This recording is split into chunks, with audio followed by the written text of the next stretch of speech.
So, we're done with the chart. So, ngayon, part 2 tayo, which is the ocular health, which I think nagawa nila sa laboratory. Okay? So, today is just a quick discussion lang, which because I think you're already familiar na with the procedures. So, i-review lang natin.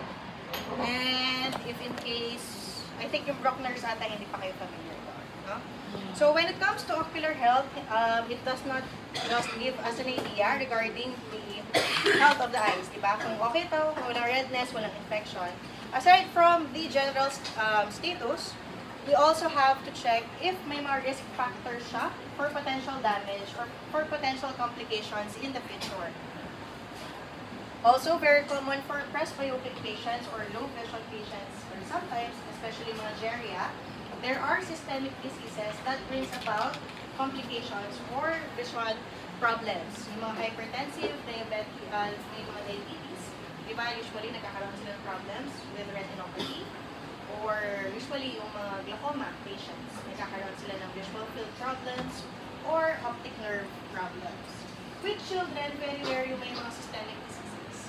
Pero we also have to monitor lang in case for those na may mga congenital, yung mga may congenital cataract, or those with retinopathy of prematurity. When it comes to the assessment, hindi lang tayo nagbe-base sa slit lamp or ophthalmoscopy. We have a lot of assessment for the ocular health. Number 1 is the Bruckner's, wherein gumagamit tayo ng ophthalmoscope.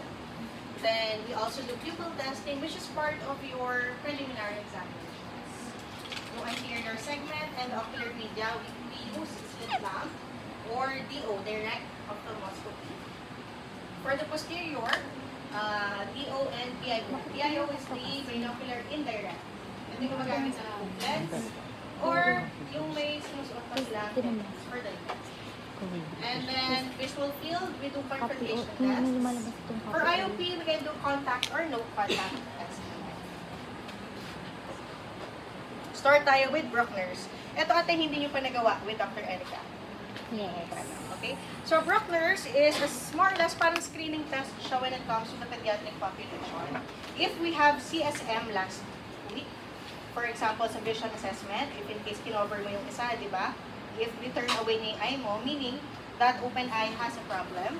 With Bruckner's naman, we rely with the reflex to see if there is a problem or not. So, usually, when it comes to the children, minsan sa ginagawang panakot yung doctor, diba? Pumunta tayo na clinic, tutusupin yung mata mo, so you have to behave. Or for example, makikita pala yung mga equipments na ang daming may AR, may slit lamp, meron pang ibang mga equipments na natatakot sila, nakakala, masakit. So, when it comes to Bruckner's, since ang ginagamit lang natin is a direct ophthalmoscope. Very handy siya, nakakala ng bata, it's just a toy. That is why it's a good introduction na yun yung gagamitin mo sa harap ng bata. Okay, so it is done for infants, young children, and for those na mahirap mag-cooperate. So here, we rely on the red reflex to see if there is binocular problems or usually mga pathology or refractive errors. Because ito, nadedetect niya kung sino may media problem, those na may problem sa cornea, sa lens, sa vitreous, or nakikita niya kung sino yung may mga significant refractive errors. And last, in case, nakikita din niya more or less the cross strabismus. Kaya ito, this is a screening test for children. So, paano ba natin to ginagawa? So, using your ophthalmoscope, you have to use the biggest spot of light para ma-cover yung both eyes. Diba? Sometimes you only use yung parang small or medium lang, depende sa size ng pupil. But for Bruckner's, we have to use the biggest spot we have so that fully covered or simultaneous na check mo ang both eyes. Okay? So, you as an examiner, you shine a light sa eyes ng patient and you have to ask the patient to look straight into the light. Okay? So, kapag tinignan ng patient yung light, you as an examiner, you have to look through the peephole and observe the reflex. That is why the Bruckner's test is also what we call the red reflex test. So, ito-check mo yung color ng reflex. Is it homonymous? Or symmetrical ba siya in size and in shape? So, usually, ang ino-observe natin dito, first, same with our Hirschberg, wherein chine-check natin yung central corneal reflex, diba? You ask the patient to look straight into the pen light. Ganon din ang Bruckner's. The idea is papatingin mo rin siya sa spot of light of the ophthalmoscope. That is why one professor of mine said before, pinakamahal na pen light is the ophthalmoscope. Diba? So here, you ask the child to look at the light. So, dun pa lang makikita mo na, it's a central reflex. So, another, if gusto nyo mag-time management, you do Bruckner's, kasi, na-check mo na yung Hirschberg, na-check mo pa yung ROR, or the red-orange reflex. If in case kasi may strabismus yan, syempre, same with the Hirschberg. If it's ISO, nandito yung reflex, wala siya sa central cornea niya. That's why it can also detect the strabismus. Then, yung reflex, as I've mentioned kanina, kailangan pa-check natin, is it equal in brightness? Or is it equal in shape? If in case kasi na hindi sila equally bright, then one eye is the abnormal eye. No? So, if one eye has the darker reflex, darker in color, that means it's the normal eye. If maputla, or if it's lighter in color, then it's the abnormal eye. Yes? Later. Then, also for the pupillary reflexes, gaya na sabi ko, ito ang pinakamahal na pen light. Kaya, sometimes you can also use your ophthalmoscope to do the direct pupillary exam or the swinging flashlight test. Diba? Pinakamahal na pen light yan. During my time, yung clinician ako, hindi na ata gumagana yung pen light ko. So, lagi akong ophthalmoscope na. Okay? And again, ano lang siya, if in case you do it alternating, pag nag-change ng fixation yung eyes or nag-change ng fixation yung patient, nakikita mo yung movement niya. Kung pinafollow ba niya yung light, or if one light, or if one eye is lagging behind. So, gaya na sabi ko kanina, it detects different types of errors. It gives us an estimate. That is why this is a screening test. For example, infant yan, hindi mo alam, dahil hindi mo pa siya ma-RETI, hindi mo pa siya ma-AR. Through Bruckner's, at least nagkaka-idea ka na sa refractive error ng bata. If in case it's a hyperopia, may makikita kayong crescent. So this is the pupil. More or less, meron kasing lighter, then ito yung darker. So if in case with hyperopia, yung brighter or the lighter crescent is nasa taas siya. And then the darker is nasa baba. Okay? If it's myopia, baliktad. The lighter is at the bottom. The darker reflex is nasa taas naman. If it's astigmatism, wala siyang crescent, pero straight line siya. Parang slit. Okay? Usually kasi, minsan kahit mild, mayroon at meron ka makikita, pero minsan very faint. Kaya usually when we say significant, siguro mga plus 115 off. Kasi minsan, this is used to detect anisometropia or those with amblyopic eyes. Kasi very common, though the abnormal eye, yung anisometropic eye or the amblyopic eye, mas lighter siya than the darker eye. Kaya estimate lang siya. Sometimes, kung mababa yung grado, may makikita ka, minsan wala. Pero very common, kahit anong grado, meron at meron. Usually, we do this at around less than 100 cm. Yung iba nasa 75 cm, nasa 80 cm. If in case lang, minsan kasi for the refractive error, nahihirapan sila at a closer distance. Minsan, mas linalayo nila para mas makita yung crescent. Hanap ako may sample tayo. Parang isda, oh. I think gagawin niyo naman ata ito sa lab niyo. Kasi nag-usap na kami ni Dr. Ed.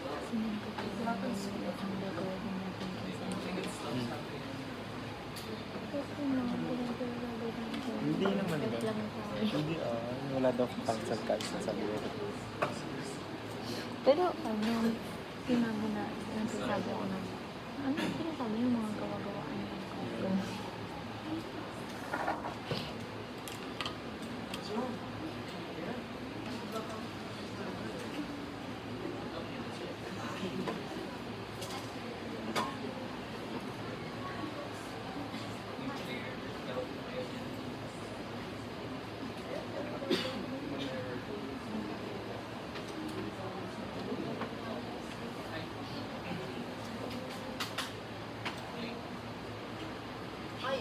So, usually, ganyan siya. If in case meron siyang crescent, minsan, ito, this is the normal eye, this is the abnormal eye. So, this is the lighter crescent, this is the darker. Or less is hyper. Or anisometropia siya. Yes. Ano siya? Possible, aniso. Hyperope na aniso siya. Mas mataas yung hyperope nito than the other eye. Lalo na kasi, when it comes to amblyopia, mas at risk na maging amblyopic ang mga high hyperopia and the high astigmatism than myopia itself. Usually kasi, in some literature, 1 diopter difference lang, considered aniso na siya. There are other literature naman, 1.5. Pero mostly, lahat ng literature na nababasa ko, 1 diopter difference to be considered aniso.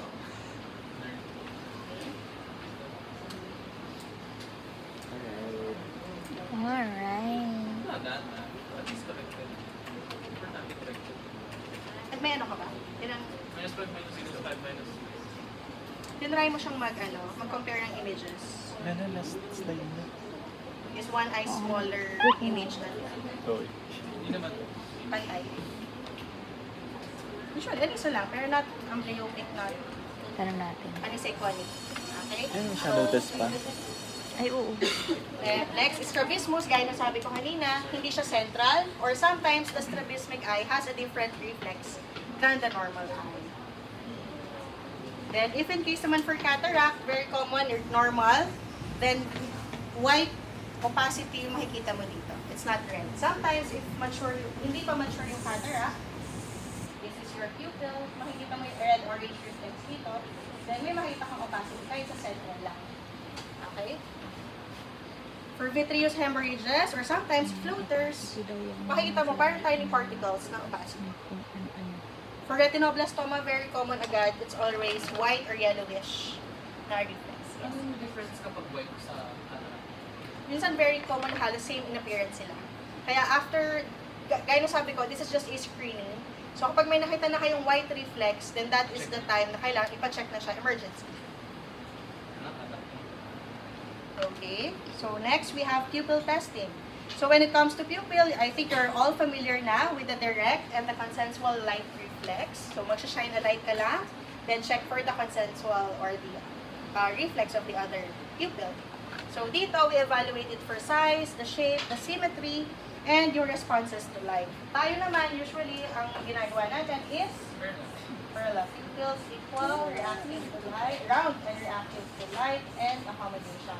Sometimes, when it comes to children, mahirap i-check ang accommodation nila.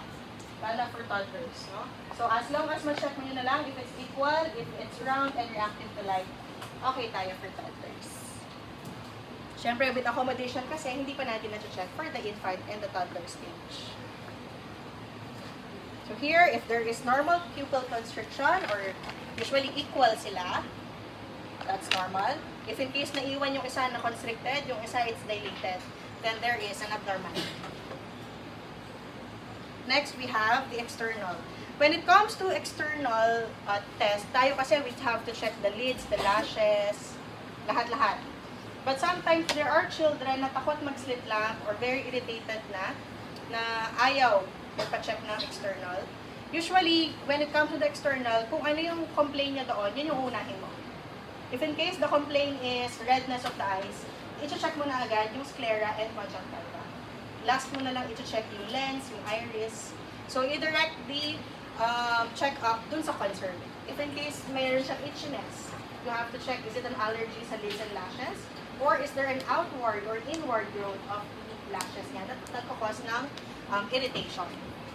For older children, you can use slit lamp. So, I think lahat naman kayo familiar na with the slit lamp technique.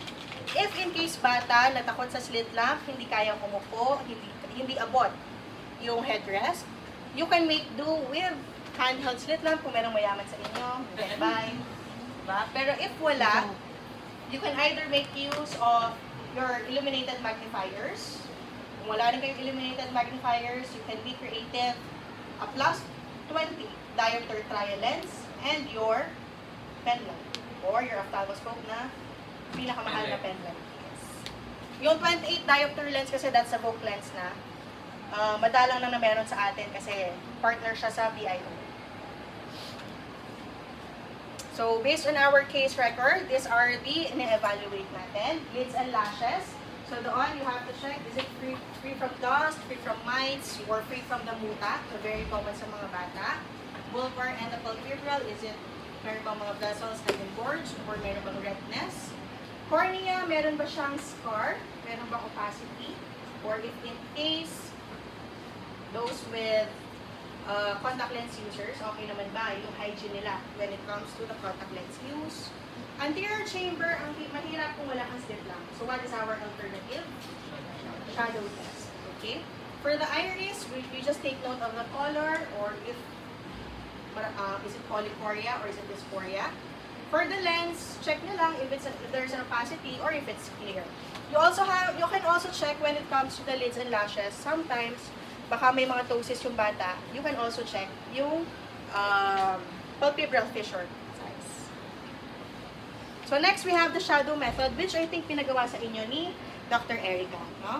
So with the shadow test, ang goal natin dito is at least to get an estimate of the anterior chamber angle, which is important kasi nagdadilate tayo. Okay? Hindi naman lahat tayo, merong tonopen, merong eye care, merong air pump sa clinic. So, the shadow test is a good screening test or more or less, meron siyang estimate para malaman natin kung pwede tayo mag-dilate sa bata or hindi. So, anong pinagawa sa inyo? Is it 90 degrees? Or is it 45 Parallel degrees? to the iris. Parallel, di ba? Okay, so ang goal or ang principle kasi ng shadow, so we have the eyes. This is the corner nila. Lens. If magsha-shine a light ka, then you have a wide angle, meaning walang obstruction sa light. That is why there is no shadow. But if the patient has a narrow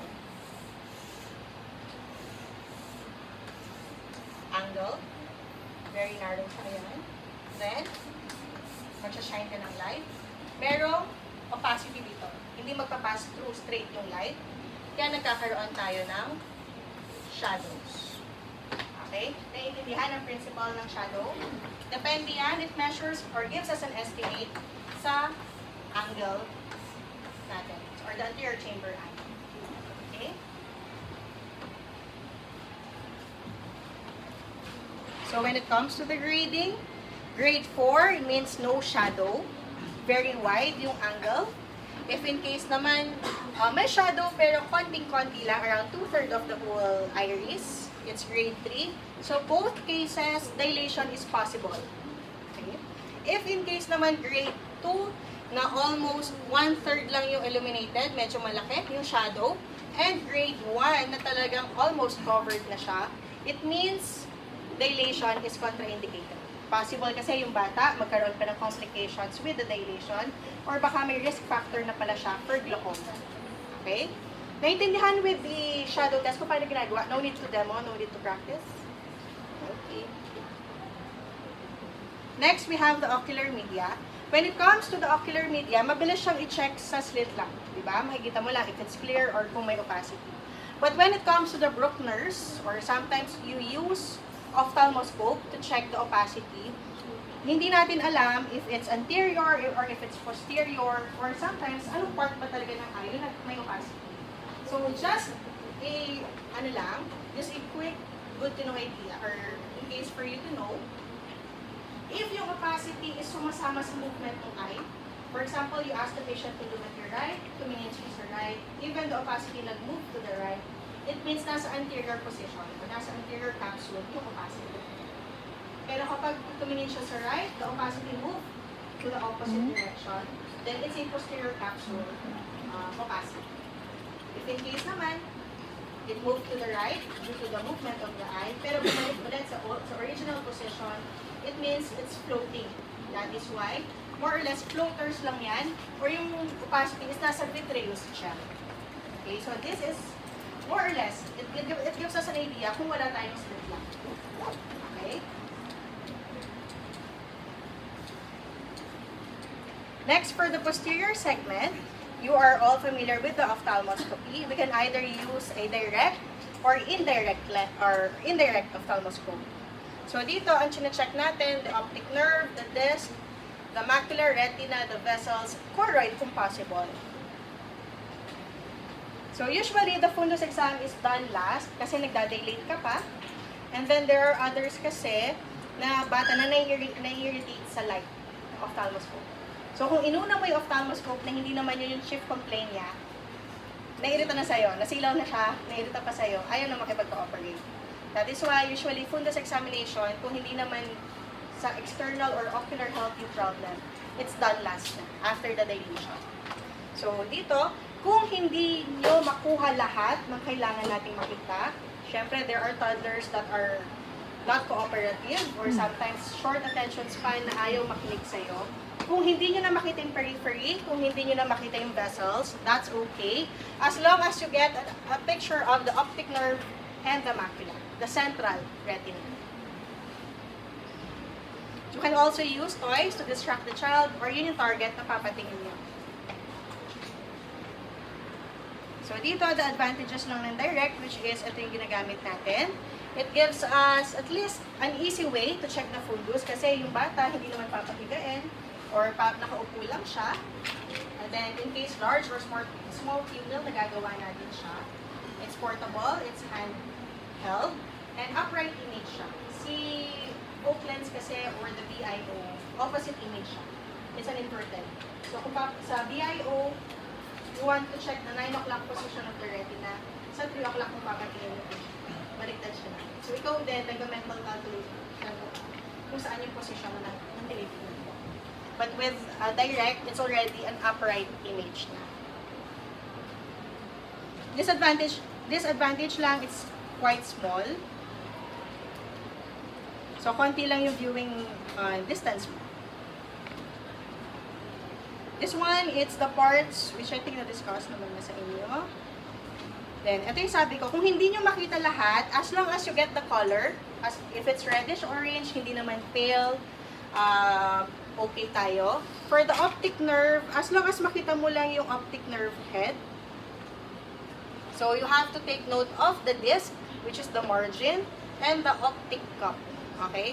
It should be clear. Dapat hindi siya blurry. There are others kasi, clear yung retina, yung peripheral, but the central, blurry siya when it comes to images. Minsan kasi, there might be times na may problem na pala, or may pathology na, kapag blurry yung nakikita natin sa optic nerve. Possible glaucoma. Or before we had a case, okay yung periphery sa picture, pero pagdating sa central or sa optic nerve, blurry siya. So, nung pina-check namin sa retina, nagkakaroon na pala ng detachment. So, ganun siya. So, if in case lack of clarity tayo dito, hindi mo makita ng maayos yung cup, yung disc, possible, may pathology na.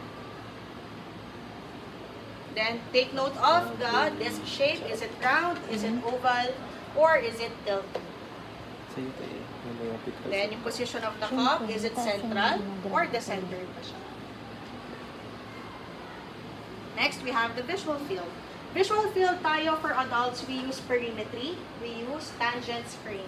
Pero kung gagawin mo yun sa bata, ano ang mangyayari? Mainip. Mainip. Tapos, hindi na niya maintindihan yung instructions mo. When it comes to the, perimetry, kailangan fixed yung focus niya sa center lang. Tapos yung periphery na may flashes of light, nag-click siya para sa remote. Pero kung matagal yun, gagawin yung right, gagawin yung left. Tapos hindi pa naiintindihan ng bata yung tamang instructions. Wala kang accurate na makukuha sa visual field. That is why in older children or younger children as well, confrontation is the best test na magagawa lang natin for the visual field. For older children, They can either name kung ilan yung fingers na pinapakita mo habang nakatingin siya sa face mo. If in children, hindi kaya mag-name, gagayahin nila kung ilan yung fingers. That is confrontation. Next, we have IOP. IOP is not necessarily na kailangan gawin for children. Lalo na kasi kung magpapataka ng anesthesia, masakit. Then, magtutusok ka ng tono, ayaw nila. Diba? So, usually, unless may risk factor siya for glaucoma, or there are signs na baka may congenital glaucoma yung patient, doon lang tayo mag-aayaw po siya. Kasi sometimes, ayaw nila, kailangan pang isedate or kailangan pang matulog muna yung bata before ma-check yung pressure, which is, hindi siya practical sa atin. So, okay? So, IOP is not necessary hanggat wala tayong nakikitang risks for glaucoma. Then, in case lang na wala tayong Tonopen, wala tayong eye care, air puff, we can use digital palpation. So, dito, with our hands, tatouch lang natin or ipapalpate natin yung lids here. Ko-compare mo siya sa forehead and sa nose. If it's the nose, kasing kasama siya ng kasing lambot siya ng nose, then that means it's normal. If it's the forehead, it's high. There are others, diba kino-compare daw sa lips? The lips naman, mababa. Okay? So, syempre, the digital palpation is just a gross estimate. Hindi siya accurate. So, estimate lang. Kung sa tingin mo high pressure siya, nakapa mo na matigas, then it means mataas yung pressure ng patient mo. It would be best to refer na agad para sa glaucoma screening. Okay, that is all for Module 7. Any questions? Ah. Yan yun na.